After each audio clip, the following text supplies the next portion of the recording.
Déjà accablé par le témoignage de Fanny Agostini, qui l'accuse de tentative d'agression sexuelle, Jean-Jacques Bourdin est désormais inquiété par une nouvelle plainte.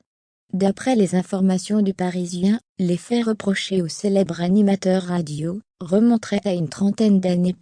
Ces dernières semaines, rien ne va plus pour Jean-Jacques Bourdin.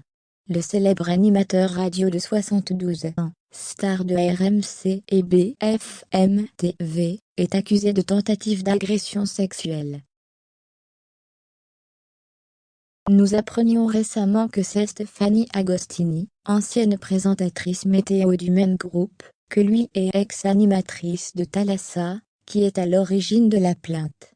Après quoi, le mari d'Anne Niva a contesté fermement les faits qui lui sont reprochés. Et alors qu'une enquête a été ouverte le 18 janvier dernier par le parquet de Paris, Jean-Jacques Bourdin est désormais visé par une nouvelle affaire.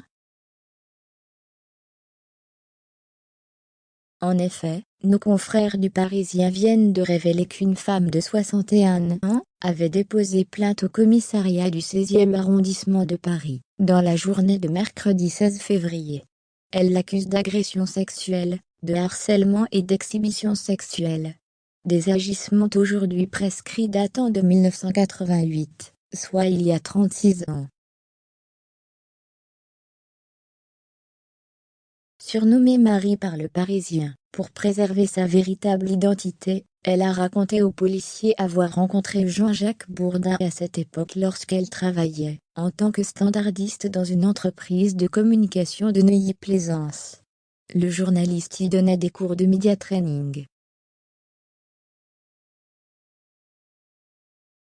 Dès que leurs chemins se sont croisés pour la première fois, Marie se serait sentie déshabillée du regard, et aurait entendu des grognements de contentement et de satisfaction de la part de Jean-Jacques Bourdin, lequel la trouvait très sexy, avoir été excité, et l'avoir fait bander. Si j'étais gentille, il y en aurait d'autres, de chèques. Jean-Jacques Bourdin se serait ensuite montré très insistant envers la jeune femme de 28 ans, allant jusqu'à l'inviter à visiter les locaux de RTL. Ce qu'elle a accepté. L'animateur l'avait alors récupéré un peu plus loin que l'entrée de l'agence. Il s'est garé dans une petite rue. Il m'a regardé d'une façon très intense et tout s'est déroulé rapidement. Il a ouvert la braguette de son pantalon, et a fait apparaître son sexe en érection. Il était comme entré en transe. Il avait comme un nouveau visage, une double face. Il m'a dit « Je sais que toi aussi tu en as envie », a relaté Marie, précisant qu'il lui avait même proposé de la payer. Il m'a dit qu'il adorait faire ça en payant. Il m'a demandé de jouer la pute, la salope. Il m'a demandé combien je voulais. Il a dit 2000 francs, et a rempli le chèque. Je me rappelle l'encre bleue et d'une écriture en pâte de mouche. Il tremblait et m'a dit que si j'étais gentille avec lui et que si je faisais ce qu'il voulait, il y en aurait d'autres, de chèques. Une fois le chèque rempli, Jean-Jacques Bourdin aurait alors été davantage entreprenant. J'étais acculée, je tentais de le repousser.